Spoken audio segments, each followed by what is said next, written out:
Però bisogna un attimo vedere, perché veramente la politica di coesione è talmente leggera, diciamo.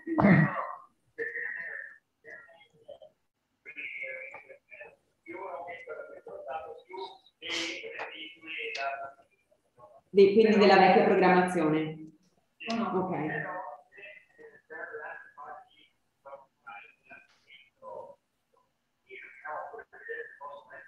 No, sì, ok, ottimo. Sì, sì, sì, sì, sì. Ok, ottimo, ottimo. Sì, sì, sì, sì, ottimo, ottimo. Ok, va bene, ok, dai, ci aggiorniamo. Grazie, ciao, ciao, ciao, ciao, ciao. Il decreto che dà i soldi sono arrivati e adesso il MEF li deve distribuire. Ok, allora io sto mandando la mail. Sì, io li aggiungo e siamo a posto. Ma perché dobbiamo scriverci in inglese? Magari non lo spieghi? Allora, vai. Ti hai risposto? Sì, sì, Okay. Il 22.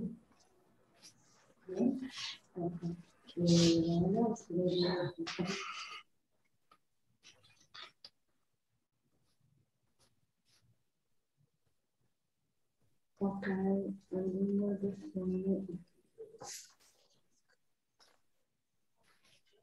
Io adesso non so cosa fanno. anch'io, adesso vado a prendere il credito, sono in bollire. Ma da Maddalena ci facciamo rimborsare? Cioè, il viaggio e tutto, un invito. Tanto non ci sono i soldi. Quindi se te lo offri, sì. Se invece non ti dice niente, non se le chiede niente. Lei fa tante cose per noi, diciamo che sì.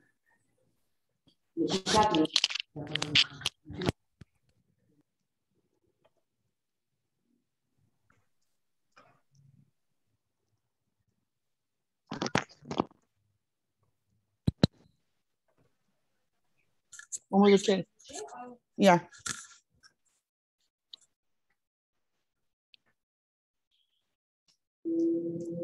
Hello, everybody. We have about 50% of people who signed for the workshop registered. I would ask you to unmute your microphones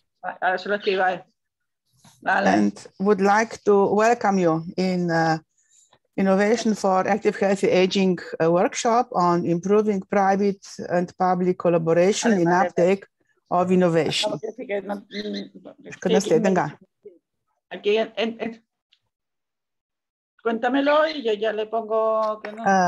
These days, we are facing unpredictability and interconnectivity. Sorry, Ana, can you mute your phone, please?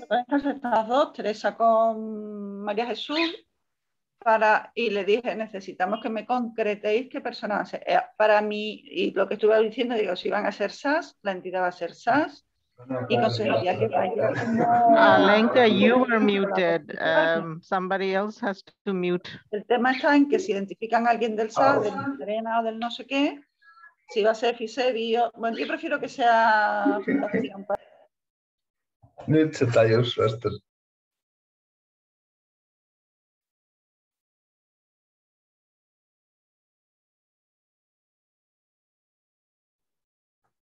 I'm sorry, I missed the line when I was trying to mute Anna. So welcome again. I hope the workshop will run now smoothly. In this world, when we are really, everything is unpredictable, and we need to work together to be connected. Sometimes we don't see it and don't admit it, but collaboration, mutual respect, and solidarity are really enabling us to cope with these everlasting changes. I have forgotten to introduce myself. My name is Alenka Rožaj. I was a little bit confused at the beginning.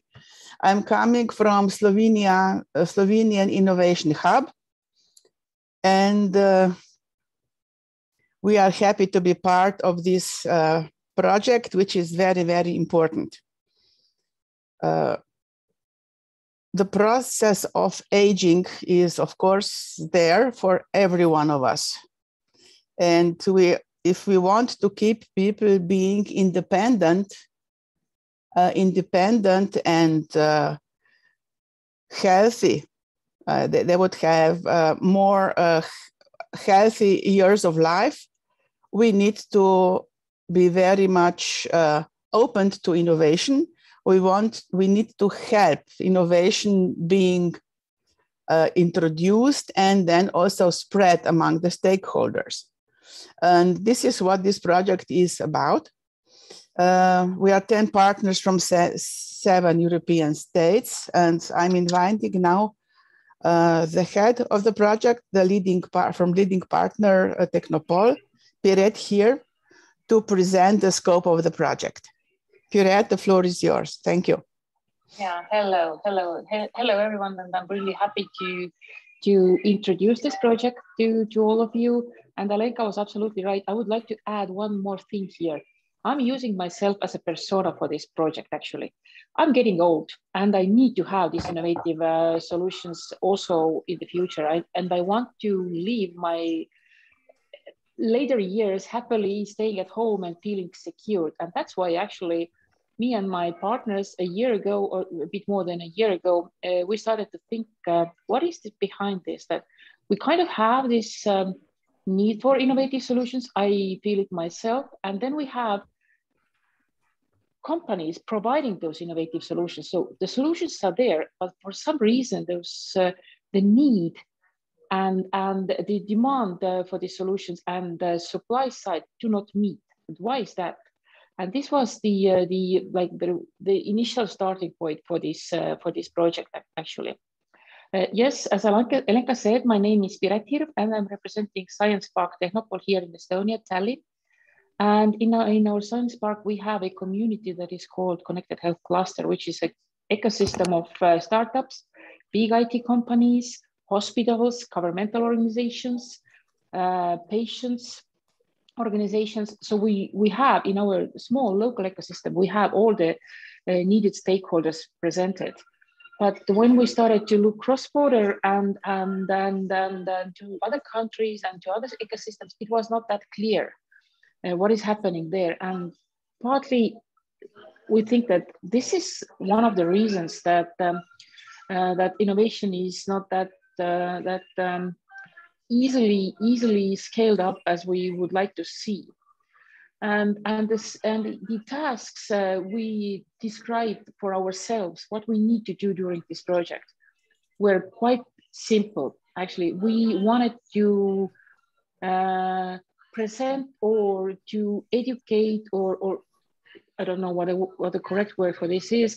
We wanted to have this co-creation process happening between the end users and developers. So this is one of the outcomes of this project, a toolkit for co-creation processes for companies, but also for the buyers of innovative solutions. This is one of the outcomes of the project. Then this scale-up model, what will happen on the way from idea to the end user, and not only to the end user in my country, but to reach the end users also cross-border. Tot 2:30 geloof ik. Dus Madeleine is er ook. Dus die heb ik gelijk gezegd Ohio. So I will continue now.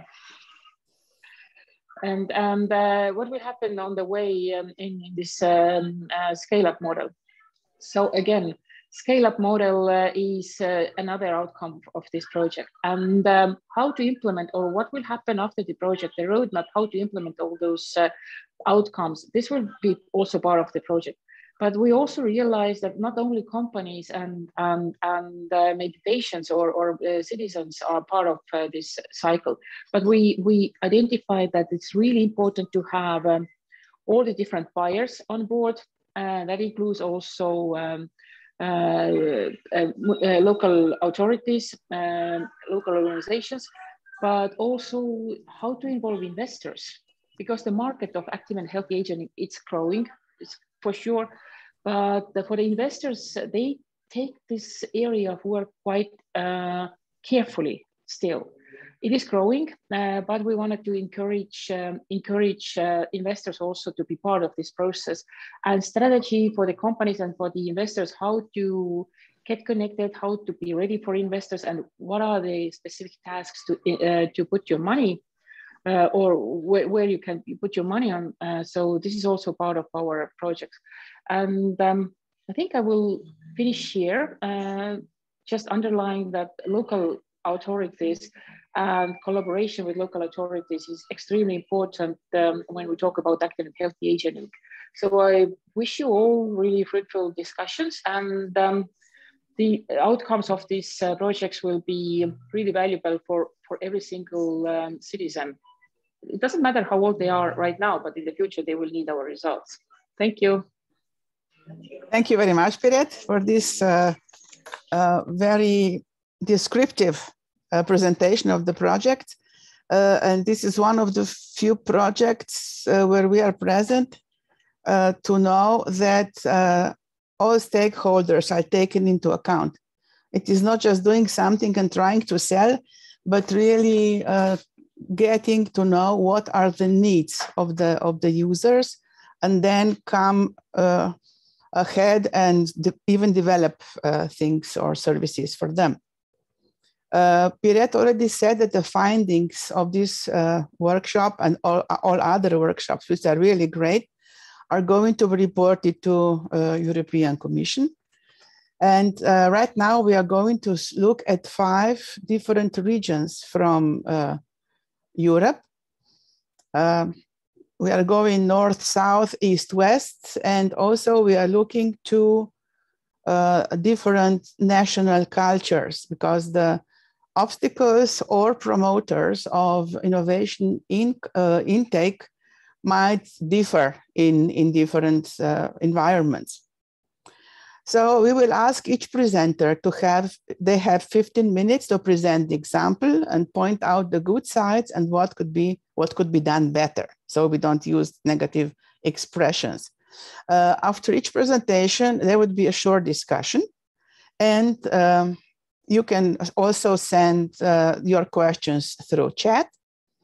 And after all the presentations are finished, we will have a short general discussion and ideas collection. The agenda is as follows. We just show it shortly. This was already published, so we are not going to lose the time with it. And I will just ask our first presenter. Let's start with Crete. Heriklia, you are welcome. Thank you. Can you hear me? Yes, you can hear you. Thank you. Wonderful. And you have my presentation loaded? Yep. Just a moment. Thank you.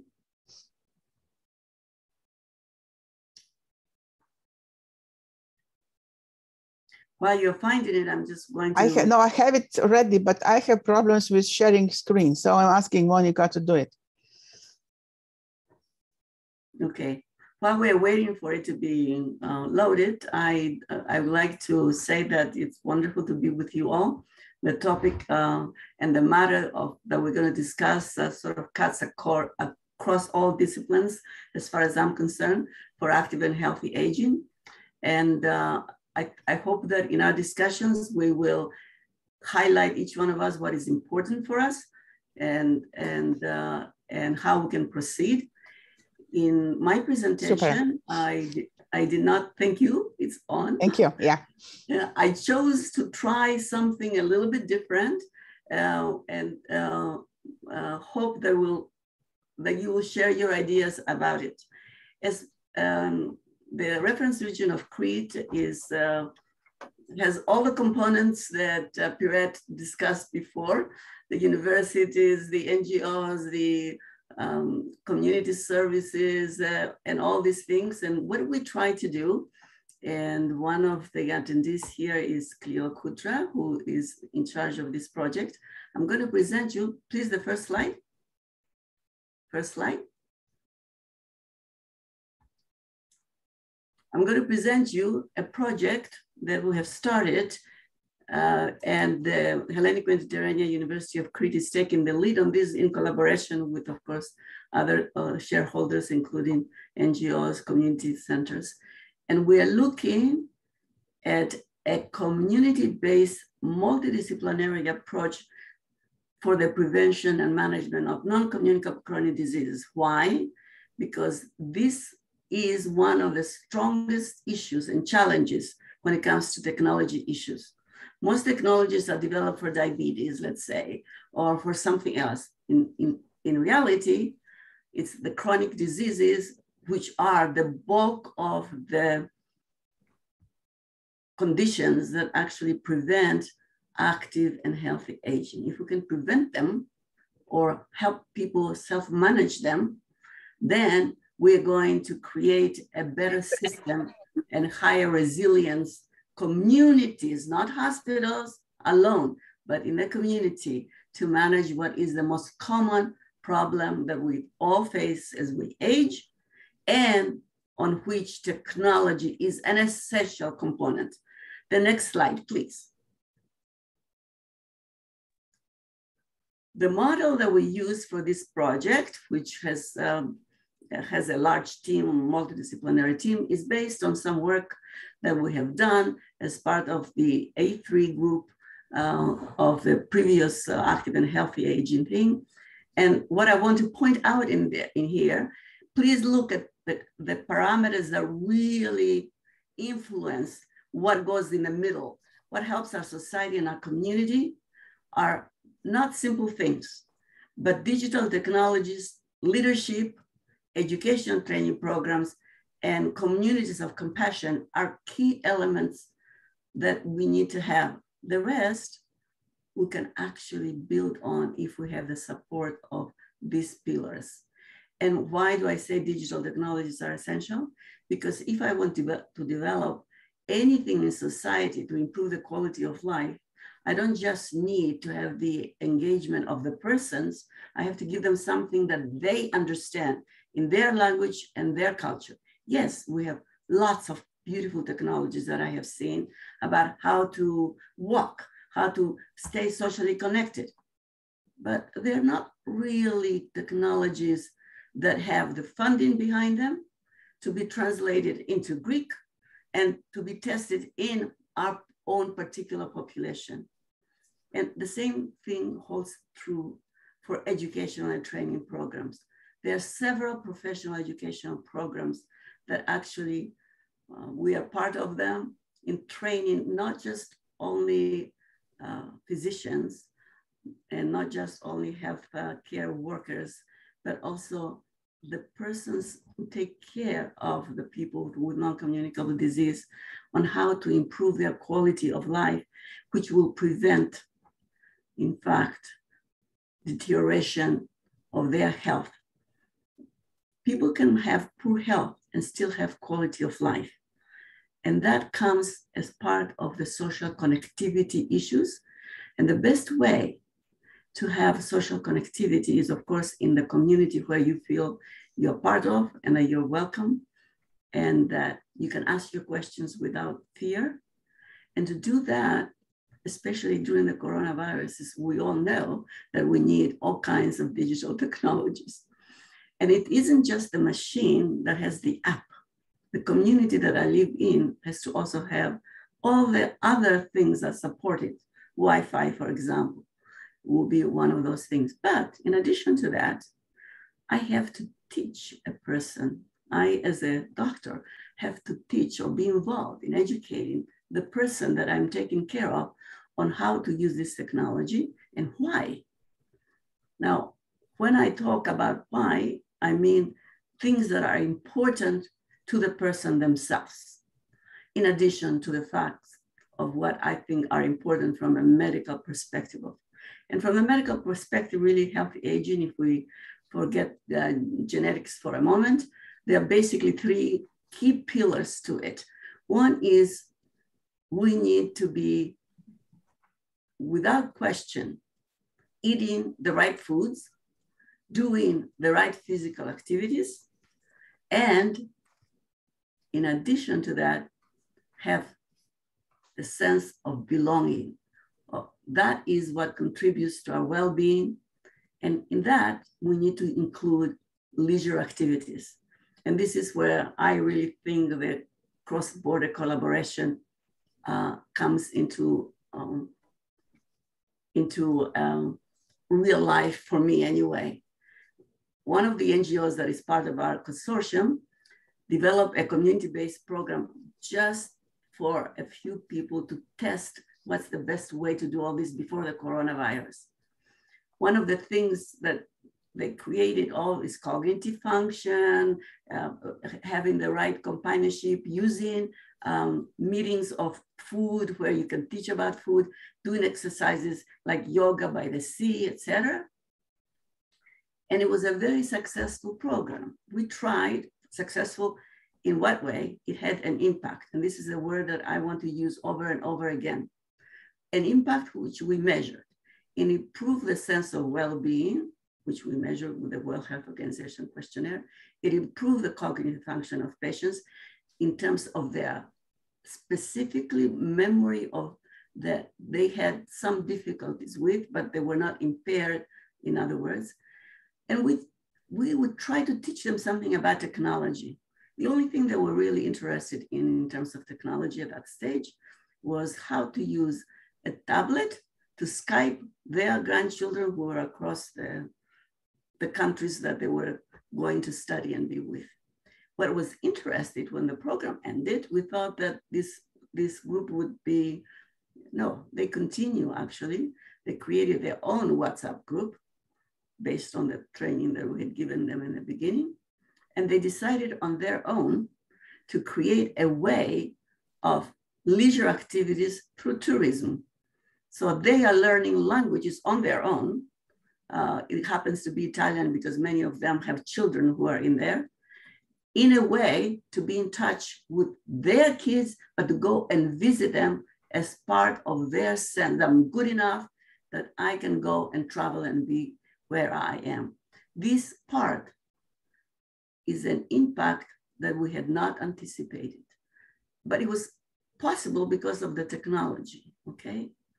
Now, I want to emphasize this issue about impact because we don't always know what the impact is going to be. But if we develop in technology and innovation, whether it's with companies or whatever it is, we need to ask ourselves what the impact is going to be in terms of resilience, well-being, leisure, in improving the quality of life. I say for chronic diseases, but that of course holds for every one of us as we go through the aging process. And I think within that falls the issue of compassionate communities. Without compassionate communities, which are culturally driven, whether it's a religion or whether it is a club that does geography learning or what they're called community learning, they are communities of compassion in the sense that people feel that they belong and they can talk to each other. And that's something that falls between the cracks when we are talking about healthy aging and technology, because technology is a great facilitator for developing communities of compassion. And the other thing that I want to do, I think in terms of leadership, actually, I think we need a shakeup of leadership in the sense that it's nice to get some new blood in here and allow people who are the younger generation to come in and take leadership. And that's something we have to learn to do. But I want to emphasize a little bit about education and training programs. Our health systems and of social workers, nurses, home care personnel that we have are not actually trained to view healthy aging as a process that can be improved on through technology. It's not part of the routine curriculum. And we have now several projects. You all probably have heard about the Enhanced project that is created nursing certification for community trained nurses for active and healthy aging. But we need to do more of that kind of a thing and include in it all the health professionals that are involved, including physical therapists, occupational therapists, because in the process, not only do they learn about healthy aging, but they learn how to, in fact, take that and work with the technology people to enhance the tools that will be available for, in fact, creating active and healthy aging in the community. And I know I'm running late in here, so please may I have the next slide. So based on the model that I just presented to you, we have created what are the needs of our next step.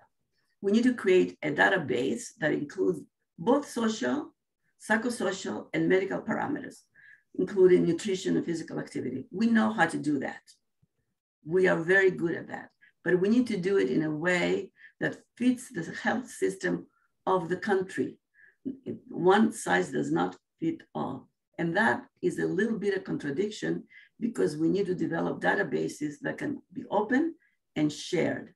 And here, what I want to emphasize is the need that when we're talking about technology that is based on data that we gather, that we must have in our system of planning what we're going to do, input that relates to the impact of the shared database that we're going to create, which means that it has to be interoperability has to be under consideration. The kinds of tools that have to be verified have to have commonality in terms of their validity. So creating a database, technically speaking, we have the right people that can do it with their eyes closed, so to speak. Almost everybody that we are working with can do that. But what to put in that database becomes something that can only be done sort of in a pan-European kind of level if we want to create an open database. The next thing that I want to emphasize, which already was said before, is the issue of culture-sensitive technologies. Now, I'll give you a little example of what I mean. If you're going to test people's cognitive function and you're giving them a picture of a tie that men wear, okay, which this is a real example that I'm telling you. We were testing such an instrument developed somewhere in Europe, and it had in it a tie. And we did it in the villages where we go to provide services to the rural areas, and people did not know what that was. Now, it may sound strange, but it's a great example of how, in fact, cultural sensitivity has to be taken into account for all technologies that we are developing. In many ways, you cannot use what you only know is good medically speaking. Now, how do we get to that? In order to have culturally sensitive technologies, you don't just have to have the technology of how to measure memory and what memory is. You have to put it in terms that are meaningful to the community you're addressing. And how do we get to that? Is by having the technology people be aware of these issues from right from the beginning. And you know, I'm sure you have heard this many times before from technology people like a few years ago. Tell me what you want and I'll make it up for you. That's not how it works. Right? What really we have learned through the process is that we have to have the input of the end users right from the beginning on when we're creating the technology. Now that's not new, but we need to put that into effect. In other words, every time we say, let's invent this new technology that will do these marvelous things, can we please do it with the input of the end users? I'm sorry, somebody asked something? No? And the last thing that I want to emphasize here is technology educational program based, meaning that in our academic world, we need to join the training of our humanities, medical students, social workers, physical therapists. We have to join them to understand, first of all, what is quality of life, but the impact that their training will have on the development of the technology itself. So people who are technology, and this I'm sure happens in what you call the hubs, technology hubs, but I don't know if it happens to the other step, not in a hub, but actually there where the people who are going to be the social workers, the nurses, the health professionals have input actually on what you're going to develop, how you're going to develop it, validate it, and measure its impact. Because if we don't know its impact, we don't know how it's going to go.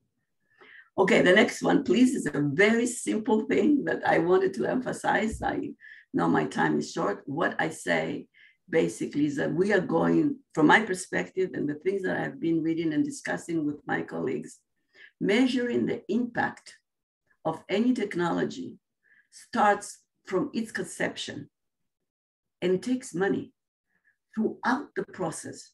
So this is a little bit different than the demand and supply model, because in the demand and supply, the demand is on one side and the supply is on the other.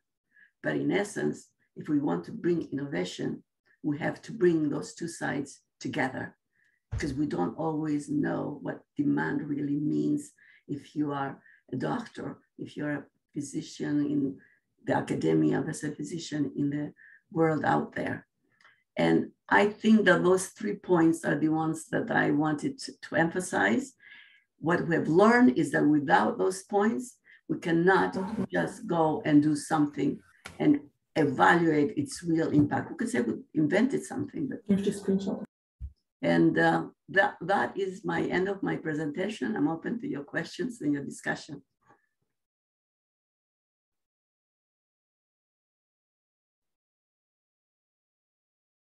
I can't believe that I left speechless. Thank you very much. Thank you very much. Really, it was great. Anupama, you have a question? Yes, a very quick one. You talked about shaking up the leadership. And here I'm emphasizing on the policymakers who always have the last say in these things. And I'm going to use a very controversial example here. In terms of interoperability and openness and being able to share databases, we always hear this data protection and, you know, hacking, this can happen, that can happen. And there are oftentimes data leaks to make us even more scared.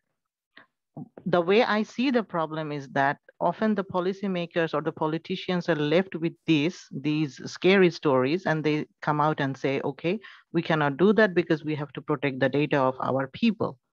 But the problem is when one person, one politician represents 1 million or 20 million, we don't know if 1 million out of that, those population is actually afraid and don't want to share their data. Maybe there are 500 million who wants to. But we end up with one person giving the answer for all the people. So what I would like to see is actually an opportunity created, maybe through this project or as an impact of this project, an opportunity where people who do not mind sharing their data with others to improve process, to help innovation, and so on and so forth, can do that, and who don't want to, don't have to. So ownership of personal data belonging to the person, and then the decision belonging to that person, whether it should be shared or not. Do you see a way of doing that? I would like to hear from you. Yeah. Yes, I would be very happy to tell you that not only do I see a way of doing that, but as you know, that system exists in the United States, especially in the breast cancer area, which is an area that I have worked with in America. It's my data, and I can share it with anybody that I choose to. But in order for me to share it, I have to obviously have the right kind of app that protects me and my identity, etc. But sharing my data is totally, completely okay, and it's done in America all the time. Why it's not done here may have to do more with how we are at the individual level protecting that data and an anonymity and accessibility of the person to share the data with somebody that they think is reliable also. So do I think it's possible? No question. I have seen it in action. The question is, how do we get to that point? And I don't know that the European Union leaders, I'm not familiar with that part of the world, really would object. It's my body, my data. I think that that's quite well accepted. May I say that there are some regions in Europe where this is happening. There is an Extremadura region in Spain where all inhabitants gave permission that their data are used for medical purposes. There are some apps also here in Slovenia where patients are owners of their data and they give permission to whomever they want. So there are small good examples of this, but it should be really tested and accepted on the wider area. No, but I think also we need to check the impact of that to say that definitely. It's a good way of doing it. I'm not sure that I'm ready to say that, but we should do a study on that to see, in fact, what is the impact of, what do we actually learn? We probably for one thing, right away, I'm going to jump into another area because I'm very interested in people who live in rural areas and who don't have the money to do all these kinds of things. We need to make these technologies accessible to everybody because that is what will have impact. How do we do that? With money. It takes money to make this technology available to people who don't at the present time have money. But I don't think that we know what the impact of direct data sharing from the patients is, because the qualifications of the patients are different. They're likely to be more well-educated. They're likely to be more into technologies. So we're getting a very biased view of how that technology works. Not that there's anything, we can imagine ways of educating patients so that they can protect themselves, but we need to take that into consideration in the apps that have been developed. Agreed. May I now cut? Can I make a very quick comment because we're talking or maybe about we can impact. Continue later. Yeah. Just a very quick comment. When we're talking about impact, it's very important to share positive impact because the media picks up all the negatives, like that's true. Data leaking. Yeah. But we never see a breaking news saying, that database has 500 billion people's data and nothing happened, because that's not news. But if something is bad news is good news, then it's news. So we are always getting these negative newses, but never these positive sides that we can make the positives. We can make them. We can make the positives. Let's study the impact. Okay, this can be one of the conclusions and on recommendations of this workshop. Definitely very positive. It would be a great recommendation if you ask me, but for all of them, not just make it available to all people, not to the selected elite who can afford the technologies, okay? Okay, thank you. Thank you very much, Heraclea. My pleasure, thank you. Thank you very much. It was a very inspiring contribution. And now we are going to move from warm Greece to cold Sweden, cold in parentheses, of course. I hope you still are okay. Now with the weather, of course, and I will, okay, I give the word to Professor Staffan Karlsson. Please, floor is yours. Thank you very much. And actually I can... you can share, everybody has the... Share by myself. Yes, yes. It's okay, yes, thank you. Only I cannot do it, you can.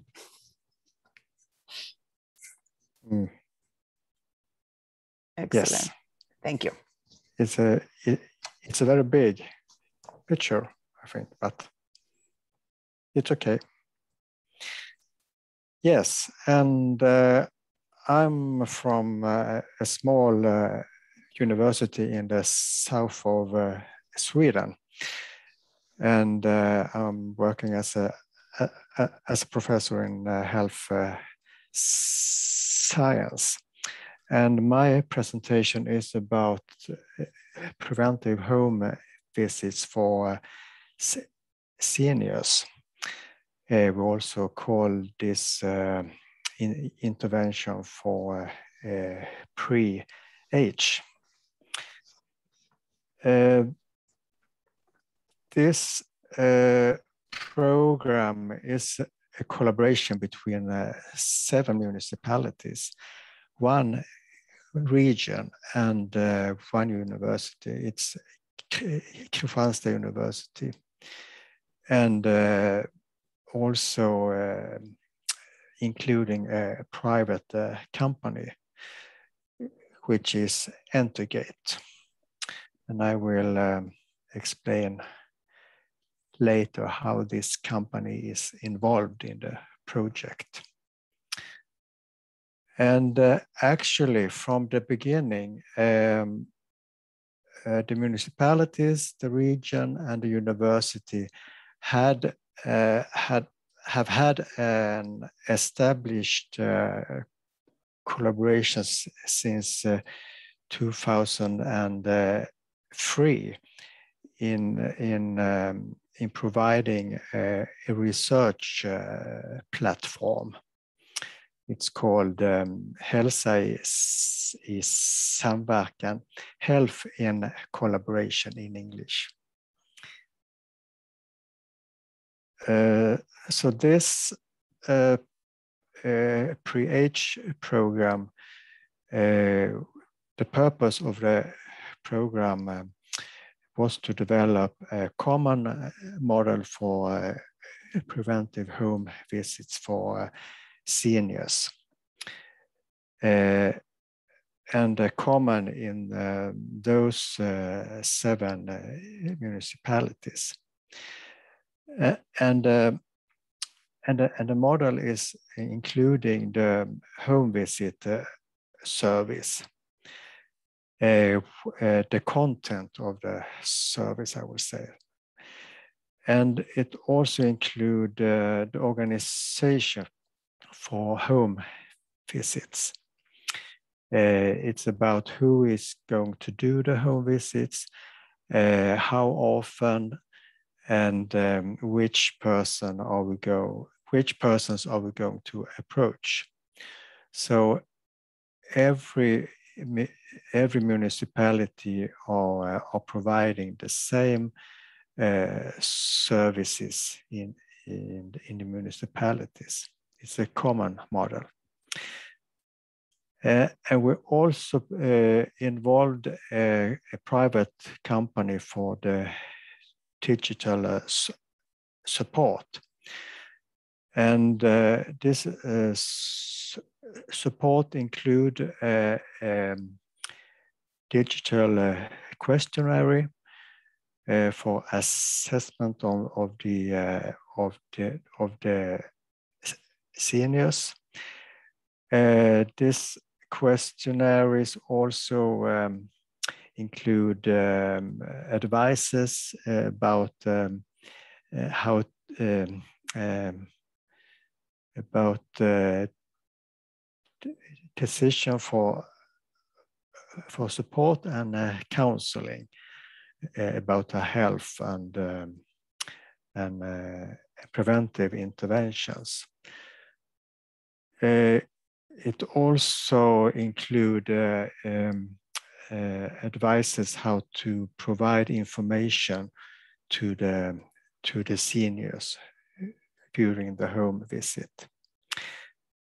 And it have also the purpose to offer all the people in the municipality who are 77 years old a preventive home visit. So this is totally voluntary to get a home visit for the seniors. And the program started in 2015, and there are 4 corner pillars in the preventive home visits for seniors. The first one is about community planning. And for this issue, we are collecting data about the seniors' health and social situation, housing, and economic situation as well. And for this issue, we have this digital questionnaire. The other pillar is dissemination of information. And the information is about what the municipality could offer about the services and support if it will be needed in the future. So this is a kind of a map. We are giving a map for the seniors if they need some kind of a support or a service further on. We also want to strengthen the seniors' autonomy.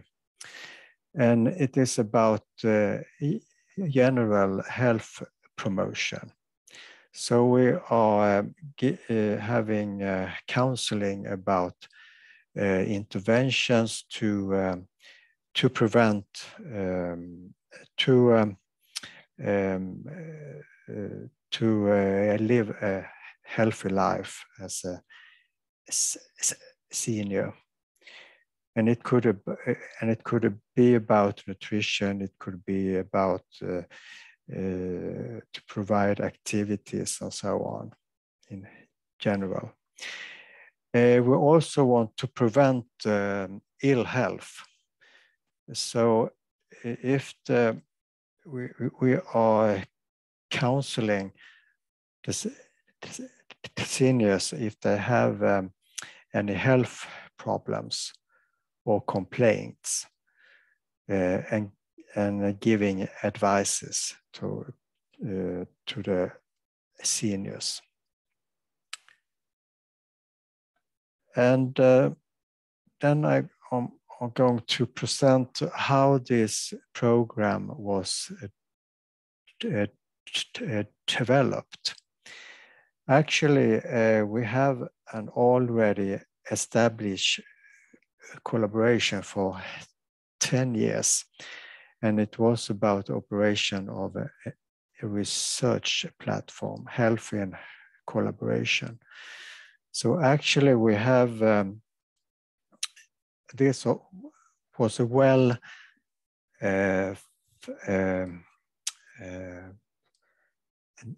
this was working very well, this collaboration between the partners, municipalities and the region and the university.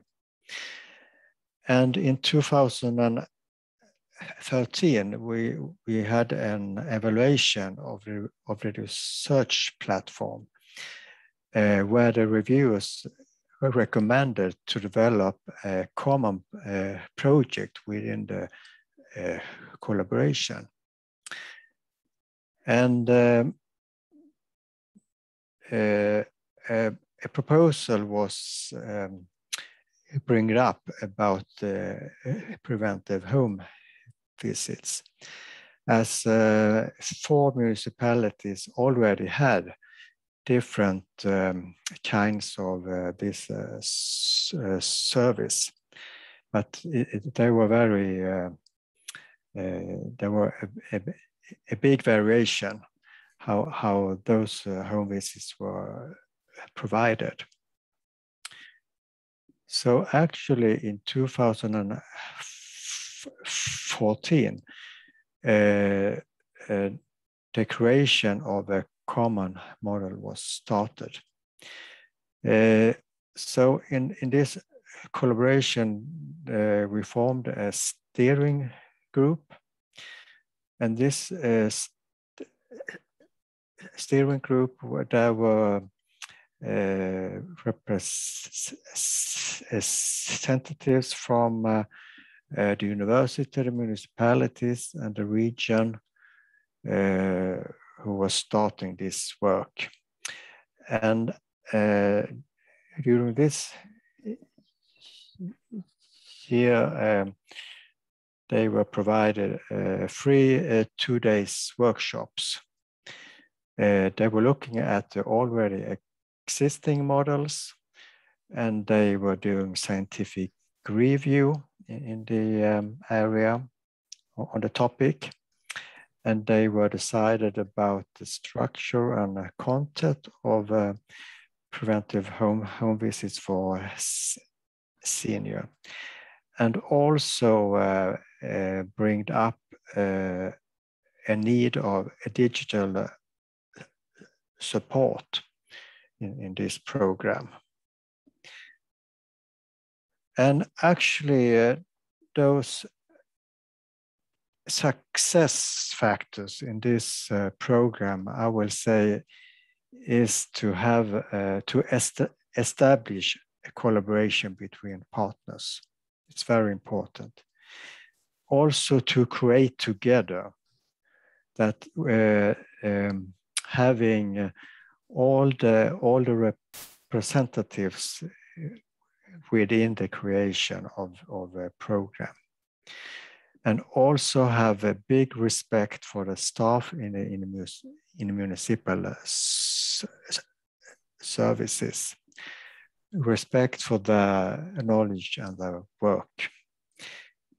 Also to have a respect for researchers. So this is on both ways. And also to have an ongoing collaboration related to the model.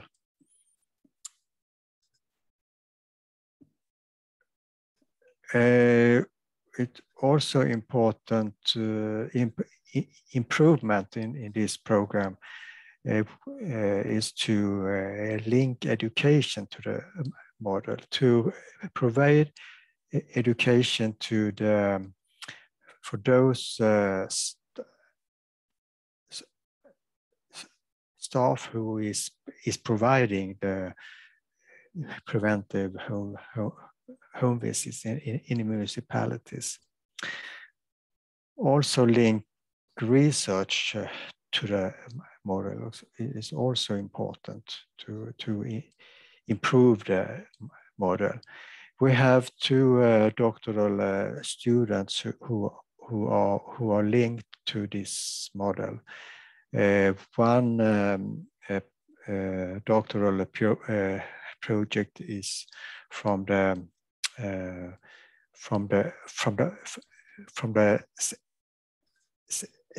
seniors perspective, and the other is from the home visitors perspective. And it's also important to have an ongoing development and improvement of the model.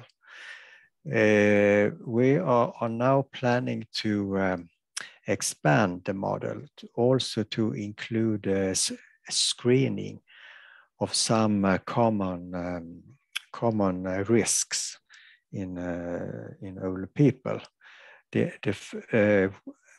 One risk is for falls, and the other is for stroke. And we hope we will start with this also included in the model next year, and also to improve the digital support. We have this questionnaire, a digital questionnaire, and we transfer the information into a database on the university. And nowadays we can also provide reports from the database, and it could be divided for each municipality for some time period, for example, 1 year or 2 years and so on. And they are getting figures and tables back as a report from the database. So thank you very much, and I'm open for questions. Thank you.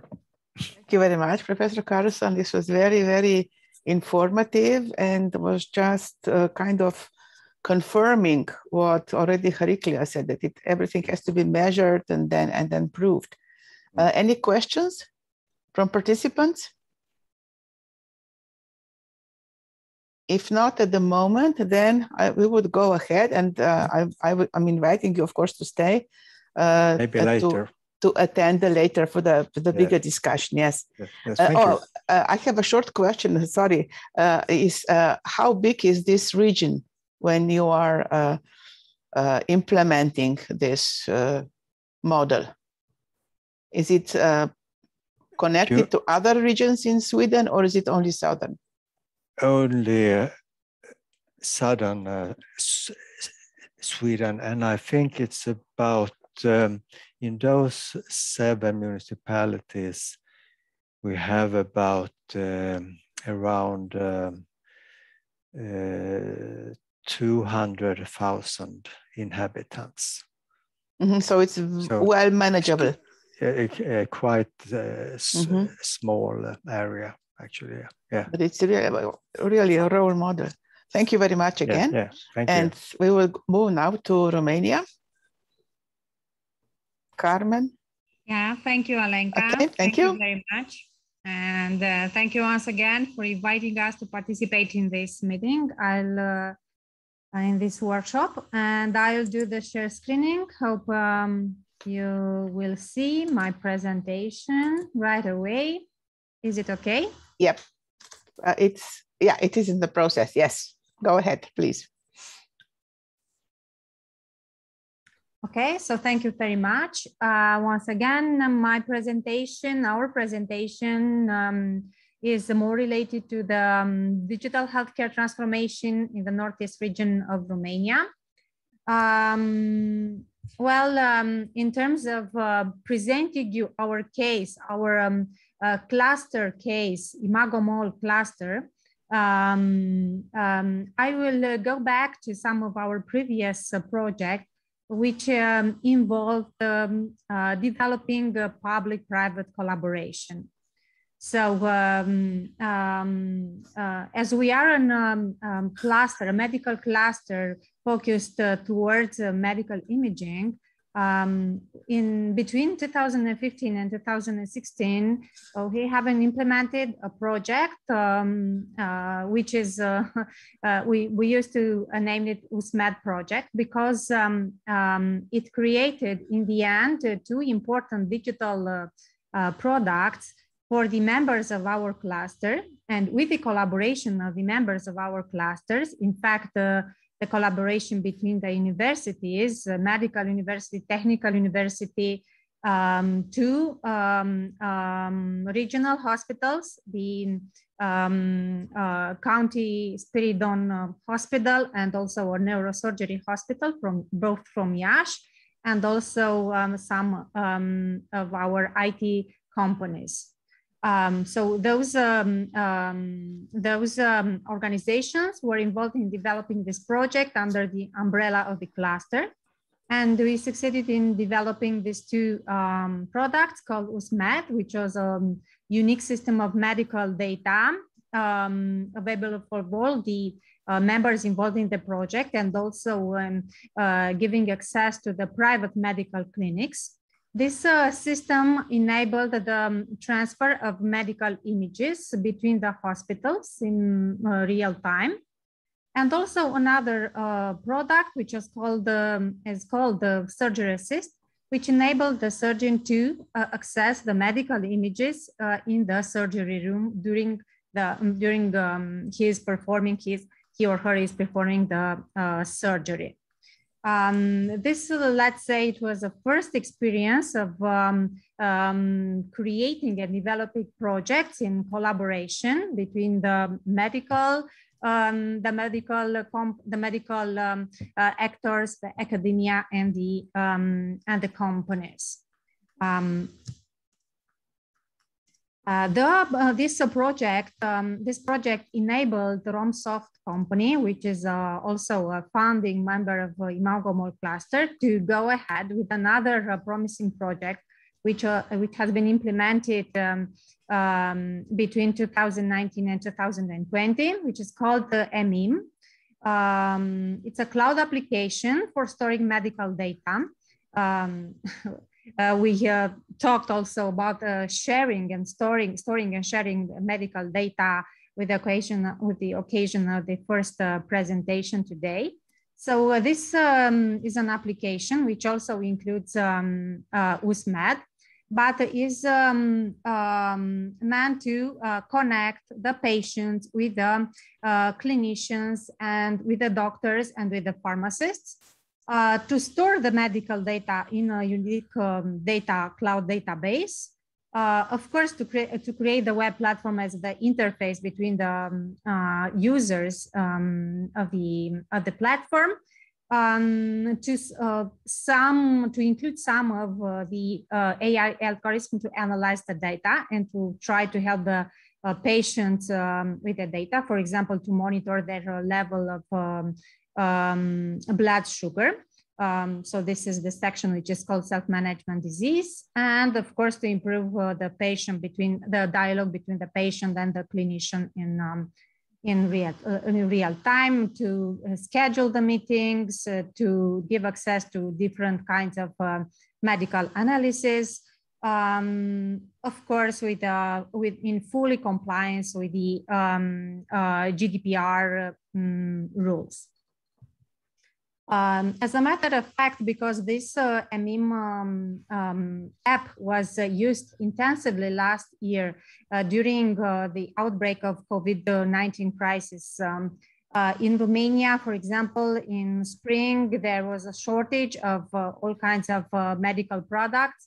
So people weren't allowed to go outside. They were restricted due to the pandemic.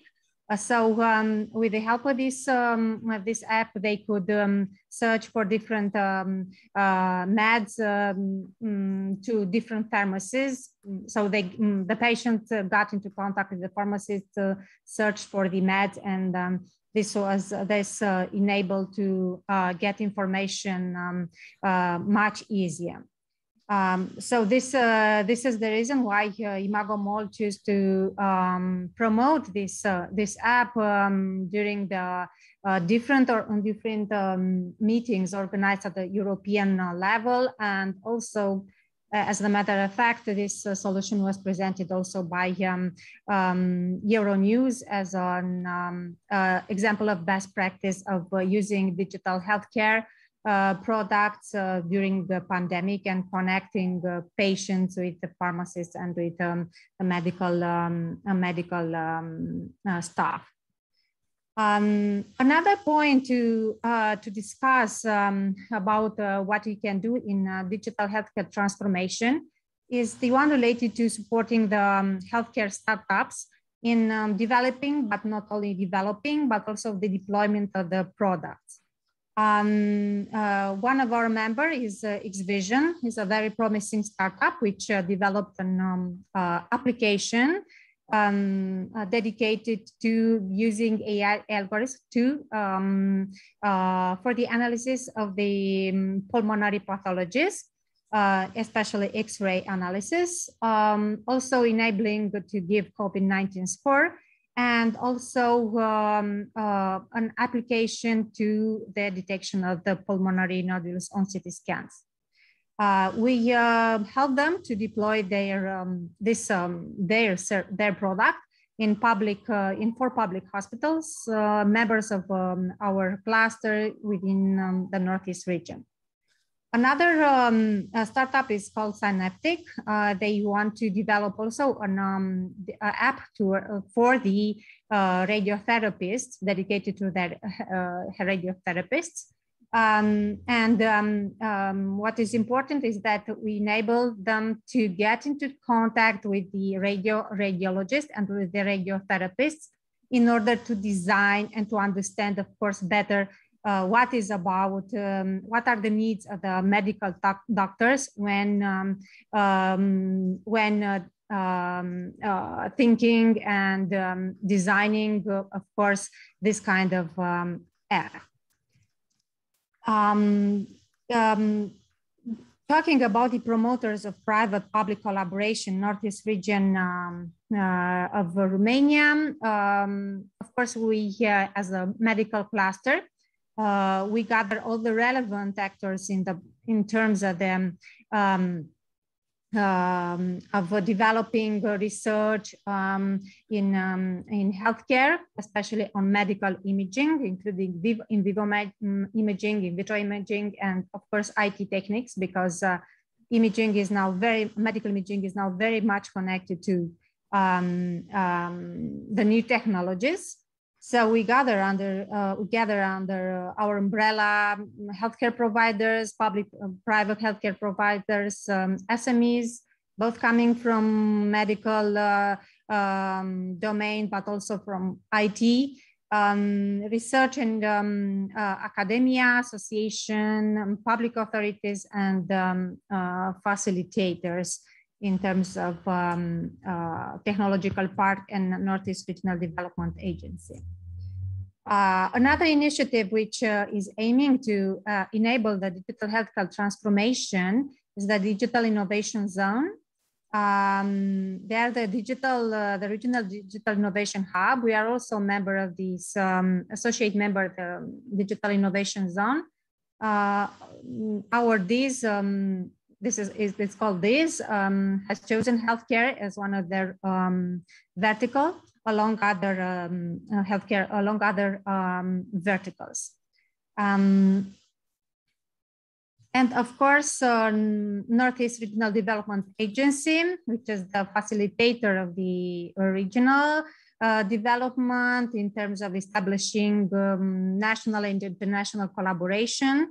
They're also a founding member of the Imago Mall and the Digital Innovation Zone. And they integrated also the health sector in the smart specialization strategy for the next programming period. My last slide is dedicated to the obstacles, let's say the room for improvement when we talk about the digital healthcare transformation.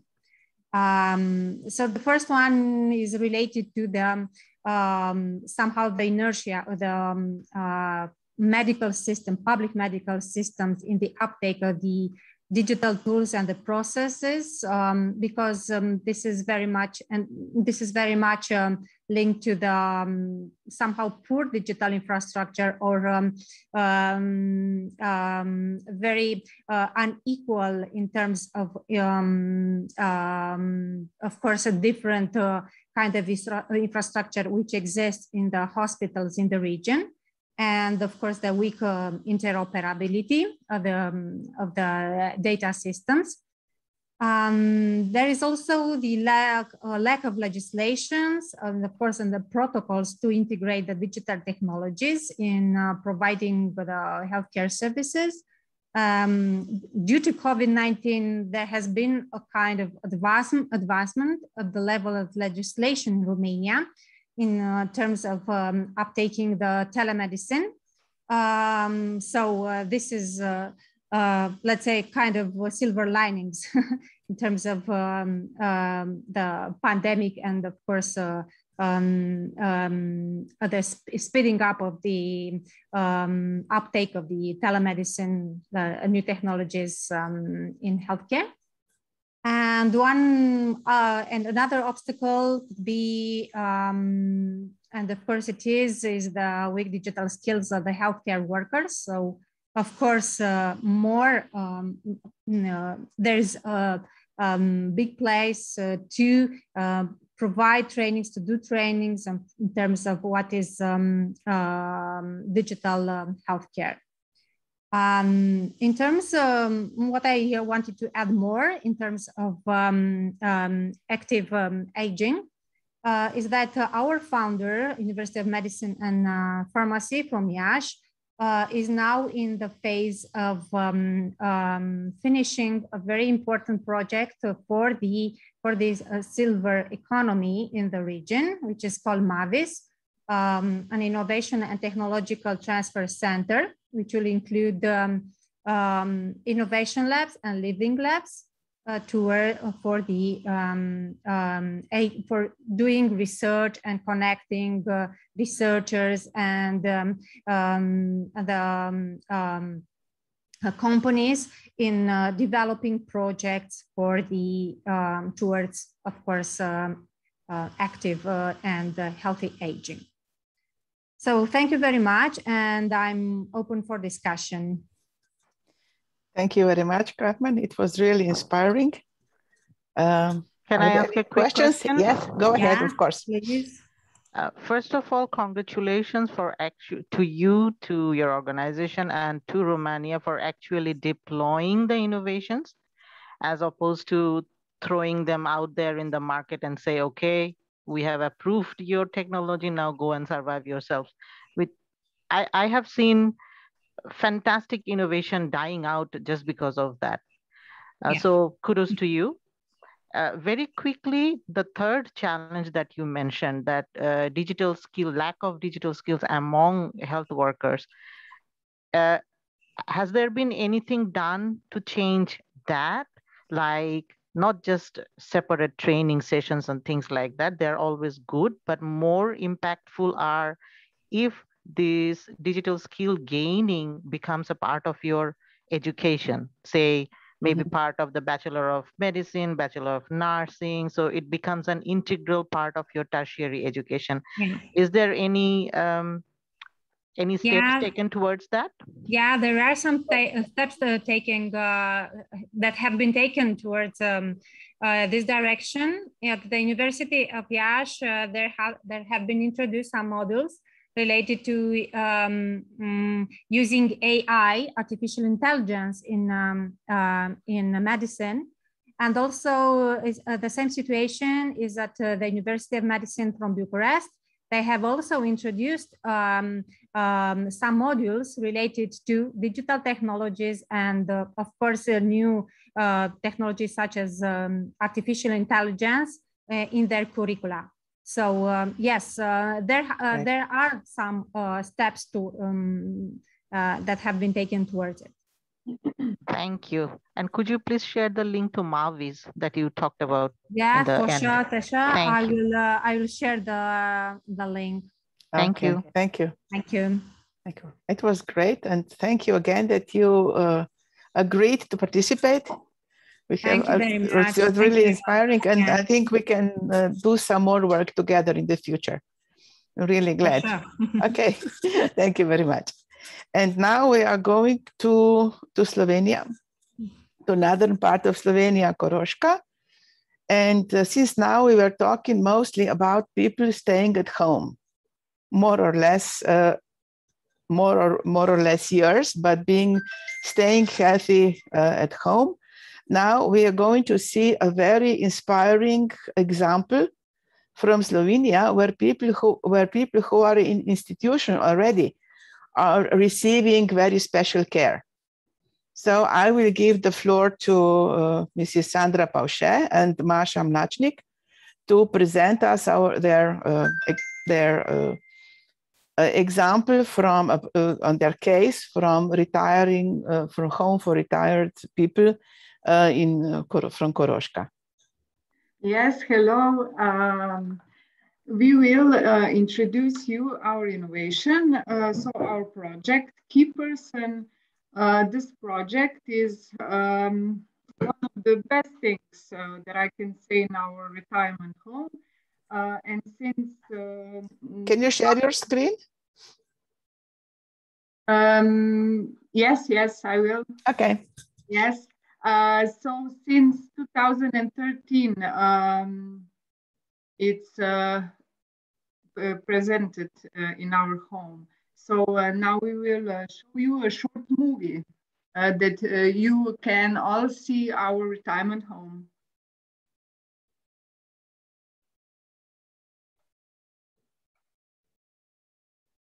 Okay,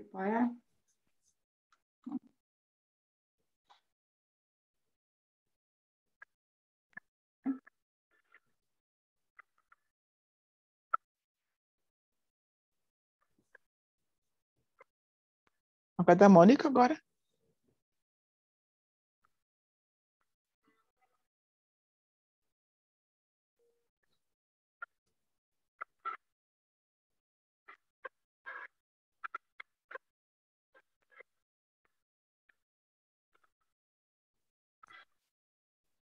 Leska, can I make a suggestion while we are waiting for the slide? Yeah. Yeah, sure. Last presentation, I'm sorry that I don't have in front of me the name and I'm embarrassed to say it the wrong way. From Romania. Carmen. Carmen. She's the second person that directly talked about education of healthcare professionals and medical people. I think that that's another kind of essential element to examine the impact of training healthcare professionals on these new technologies. Can you see the movie? Not yet. Not yet. Oh, something is. Monica Lachti, sometimes when the participant number is high, you can't really see the video. But I would suggest share the link on chat. If sharing doesn't work, we can go to the link and watch it ourselves, just as an alternative. We will send you the link anyway after this workshop. Yeah. And then I would just ask you, Sandra, to show the presentation. Yeah. Okay. So I'm sorry that you can't see our short movie, but okay. We will send the link and you will be able to see it. Yeah. I can see something on my screen now. So but this is going to be presentation, I think. Oh, okay. So while the movie is going, okay. It's not ethical to allow human beings to fail. As a society, we must ensure that everyone has the opportunity to be a part of it. So the growing proportion of the elderly population calls for new ways of caring for the old, and life must always have a future, value, and meaning. So in the retirement home of Koroshka, we were thinking about these challenges about 10 years ago, especially when we were planning the construction of our unit in Slovenj Gradec. With modern architecture and new ways of working, we responded to the local environment and specific needs of people who use these services. Our guiding principle is normalization based on the philosophy that people have the right to lead lives suitable to their needs, lives as normal as possible. We named this concept intermediate structures. Since the opening of our home, the concept of intermediate structures carried out in our unit has been evaluated by assessing the criteria according to the International Management System of Equaline Quality Implementation. The detailed analysis of the indicators was of great help for the development of the concept. The indicators were assessed by 3 focus groups. So residents, their relatives, and the staff. We have highlighted the critical elements, the possibility to talk to staff, realizing your own potential, opportunities to get involved outside the retirement home, and ensuring privacy. The message of Equalin was to consider the innovation of key person covering severe criteria in one project or all critical elements. It was a joint decision of the staff and the residents that it would be fairest and impartial if the key person were determined by lot. All residents have received a person who is their confidant, advocate, companion, and above all, the person who is always there for them. When a person is admitted to a home, it is essential that the key person is there to help them integrate into their new environment and along their side when they bid farewell from the world.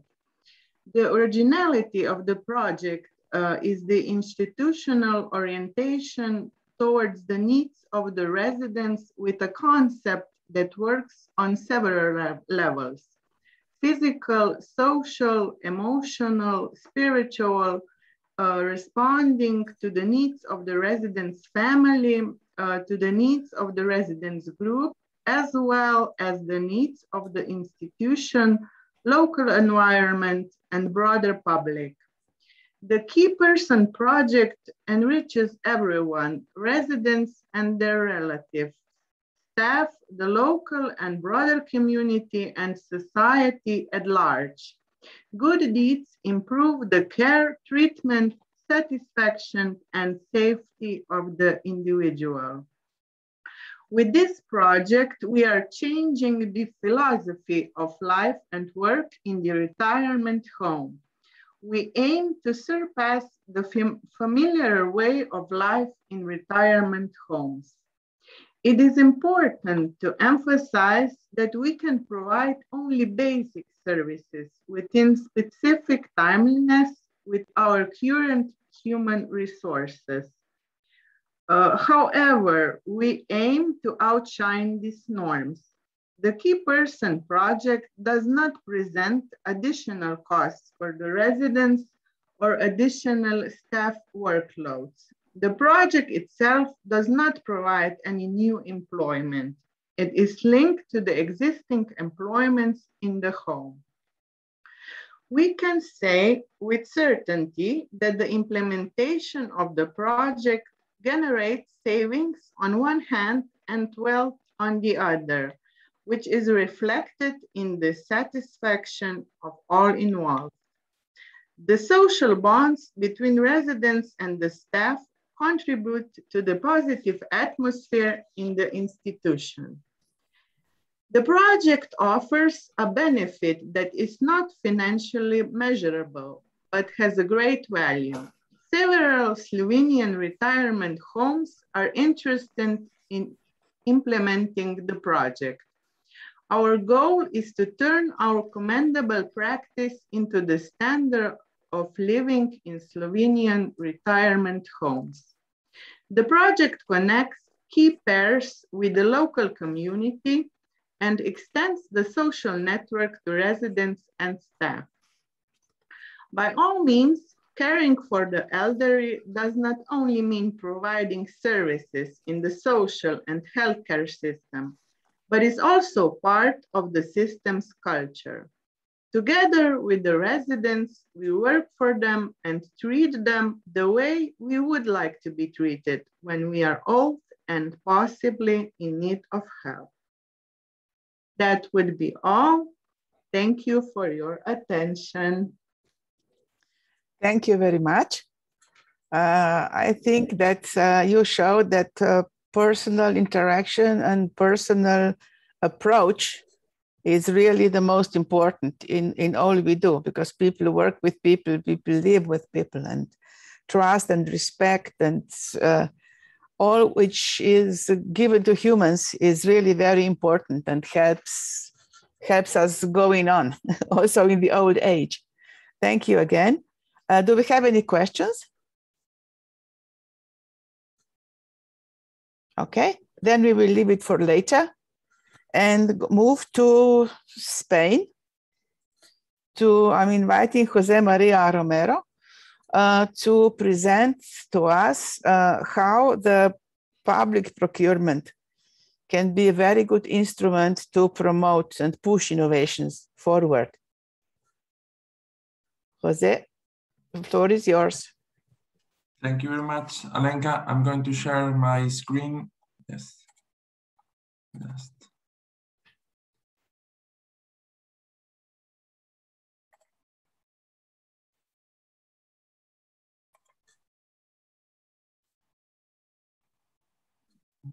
Yes, thank you. Thank you very much. You can see, no? Yeah, very well. Thank you very much. Well, thank you very much for the IN-4-AHA consortium to invite ATHIS to participate in this workshop. And well, the topic that I'm going to talk, it's about the public procurement of innovation as an instrument to push innovation forwards. But first of all, I would like to introduce the Galicia region. As Alenka mentioned, it's in Spain, it's in the northwest of Spain, and you can more or less have an idea of the region, as is about 2.7 million of inhabitants. And our main focus is on the aging population. Nowadays, 22.5% of the population in Galicia is over 65. But especially here in this region, not in all Spain, we have a peculiarity that we have a very widespread population. We have in the region 3,775 locations. As you can imagine, it makes a lot of difficulties in communication. Well, and with this overview, the Galician Health Service. Well, the Galician Health Service, as I mentioned, has attends 2.7 million of inhabitants. It's composed by 14 hospitals, 500 primary care centers, and 90 emergency centers. Galicia is divided into 7 areas, health areas. It corresponds, each of the health areas, to one of the main cities of the province or the region. And we are about 36,000 of healthcare professionals and approximately 7,700 practitioners. Well, Galicia, Spain in general is a decentralized country where the regions have some of the competences, especially in health and education. And the Galician Health Service, it belongs to the Galician Health Ministry of the region of Galicia, and you can have a brief idea that it represents the expenditure of the health assistance in Galicia represents more than 40% of the total Galician public budget, more than 4.5 million of euros of the budget. And what about the innovation? What about the topic that I addressed today? Well, for the Galician Health Service, our main focus is on the aging, as aging is on the top of the Galician priorities. And that's why in the last call that it was to award the reference sites, we got the 4 stars out of 4 that it was possibility with in the framework of IN-4-AHA. And well, it's also good to mention that we have one of the most powerful electronic health record systems in Europe, because well, we have a centralized system that in all Galicia, all hospitals, public of course, that belongs to the Galician Health Service, they have the same system. And then we are also leading in public procurement of innovation. That is the topic that I'm addressing now. And about the health knowledge ecosystem, well, the Galician Health Service also has connections thanks to ATHIS, that is where I work, that is the Galician Health Knowledge Agency, that we are in charge of all the policies related with innovation, research and training of health professionals of the Galician Health Service. But we also have connections with the biomedical research institutes, also to another agencies such as the Galician Health Cluster, that well, it's part and partner of the IN-4-AHA project. and another clusters such as the Galician food clusters, the Galician life science business technology clusters, and so on, and another public and private entities and universities that are part of the Galician, that all are part of the Galician health knowledge ecosystem. Our experience in public procurement of innovation. Well, this is our first experience started in 2012, and as you can see in this, well, in this chart, we are now running new projects based on the first experience that we got on 2012, that it was Hospital 2050 and Innova Saúde. To briefly describe the main projects that we had, well, the first one, it was Hospital 2050 and Innova Saúde, that, well, it was an agreement with the Ministry of Economy and Competitiveness. There were two projects that they were running at the same time, and that it was each of them a budget of 45 millions of euros, total budget of 90 millions of euros, and the temporary scope started in 2012 and finished in 2015. They were also co-founded by regional EDFR funds, European Development. Yes, funds. And the projects that we ran, it was in the framework of Innova Saúde. There were 14 projects. Here you have the list that there were things related with telecare, teleassistance. Also, we developed the health recovery and health electronic records. Also, in Hospital in 2050, they were running 9 projects. And you can see here a brief overview of the projects that we ran. All of them, they were public procurement of innovation projects in the framework of Innova Saúde. Well, the total budget was 90 millions of euros. We ran 33 PPI contracts and 1 PCP contract. And it's good to mention that it was the first PPI initiative implemented at the national level in Spain in the health sector, Hospital 2050 and Innova Saúde. And then, thanks to the experience of Hospital 2050 and Innova Saúde, we ran the next project that it was Code 100, Código 100 in Spanish, that it was focused only on the aging population. The idea of Código 100, it was to turn Galicia into a region of reference in innovation in active aging, well, a region where it would be possible to live with quality for 100 years. The project was with a total budget of 13 millions of euros, and it was divided into 3 lines. Patient empowerment, that they were projects aiming well, to strengthen the rights and the capacities of individuals. The line of therapies, that it was new and advanced therapies, developments of biotechnology and biomedical fields in order to increase the personalized medicines in the Galician health system, and also the line of health professionals, that it was some projects, initiatives to increase the skills of professionals, modernize the system, and promote an innovative culture among them. Well, the results of these 2 projects, 2 main projects that we just, in the case of Code 100, just finished this year. Well, the participation and the concurrency, as you can see, well, I wanted to show some of the figures that about the public-private collaboration, because, as you know, the public procurement of innovation, well, it's the demand of the public sector, and ask the private sector to collaborate in the way to find new innovative solutions. And as you can see, some of the figures, well, just to mention a few of them, well, we received 370 proposals about innovative ideas. More than 100 companies had participated in the technical dialogues that are at the beginning of the process of the public procurement of innovation. And most of them, I have to mention that they were SMEs, because sometimes people think that the public procurement of innovation, it's more focused only on large companies, but well, there are possibilities also for small companies that they can go to the tenders in a consortium.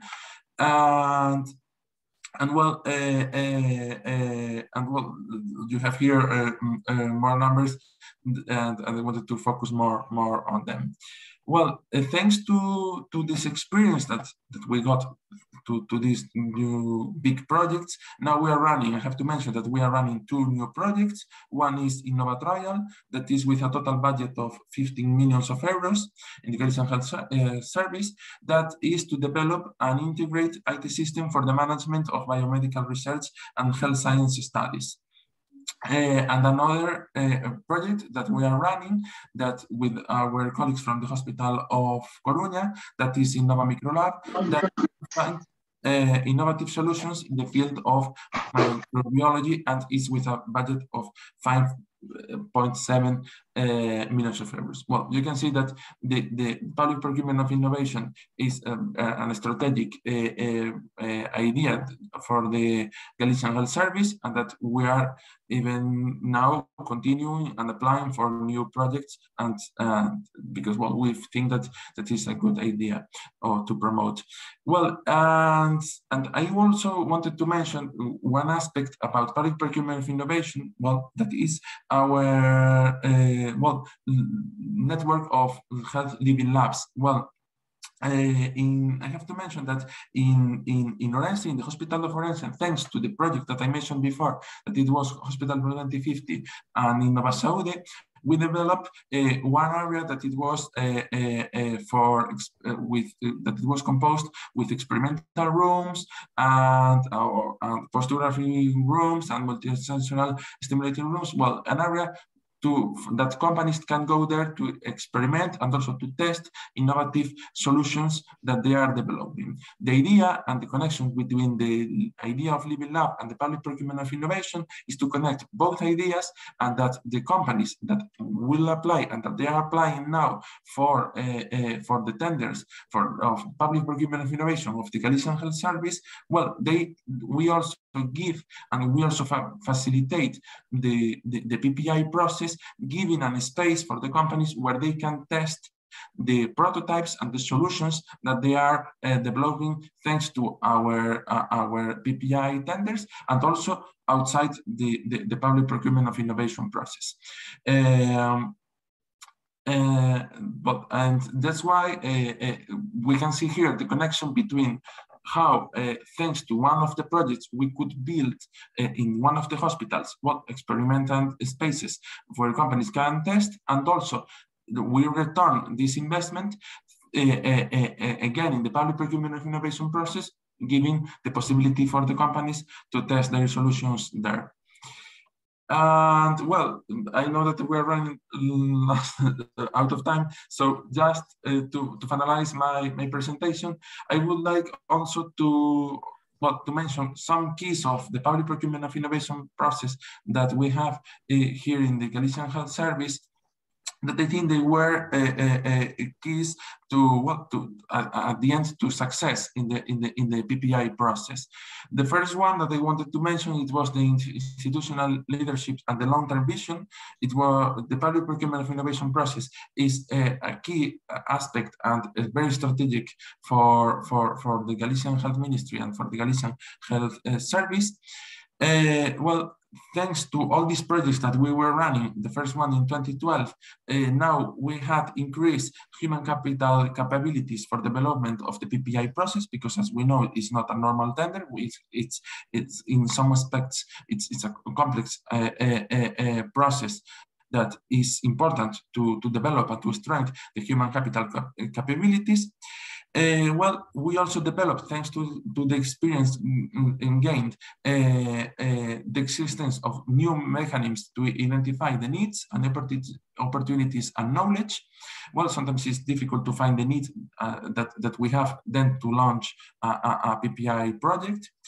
We also made a change in a cultural change, and we had generating value from the public sector, and also connected with the institutional leaderships and the long-term vision. Well, the public sector also give financial incentives that for the companies that to push and also to support the PPI process.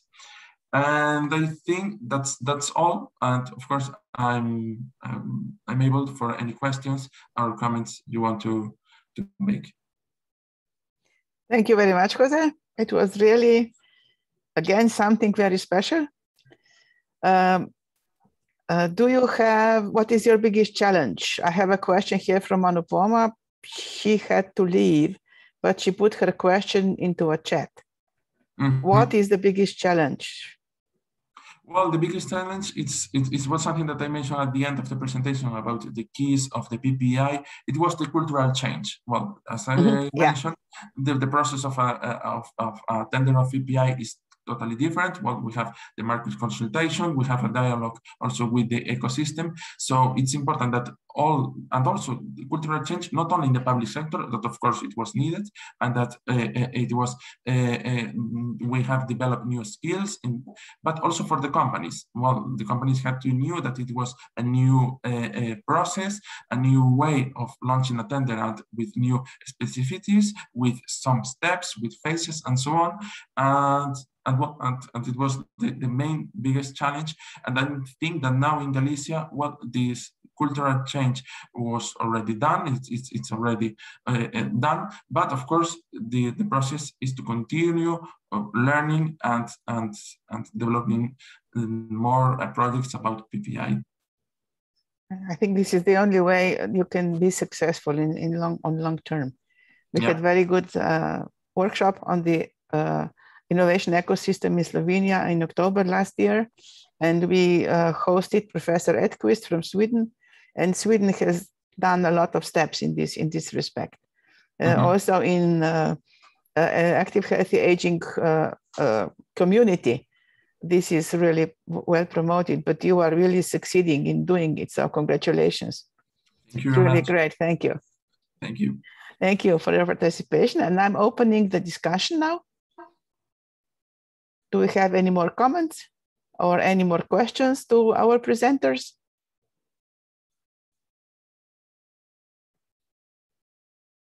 Okay. Actually, I want to comment on my own presentation. Please do. Yes. Is it okay? Yes, of course. I want to add that we are also planning those health data we are collecting in the municipalities. We are going to investigate if those data are possible to transfer to the primary healthcare, because the primary healthcare have the responsibility for the preventive healthcare for people in Sweden. But there are some. The challenge is that the municipality is one organization, and primary healthcare is in the region in another organization. So, but we are going to investigate possibilities to transfer those data for use in primary healthcare, for preventive healthcare. Yes. Okay. That's really a great idea. I mean, we've seen a lot today. Very, I would say, picturesque. There was a whole spectrum of different good experiences from all parts of Europe, I would say. And I'm really grateful to all the presenters, and I thank you all again for your time, and to all who attended this workshop. Before the workshop started, we got the information that about 40% of people are not members of or participants in IN-4-AHA project, but they are coming from other areas. And I think this is really good, because we want to spread these good ideas and expand collaboration. And in that respect, I would kindly ask you that we stay in touch.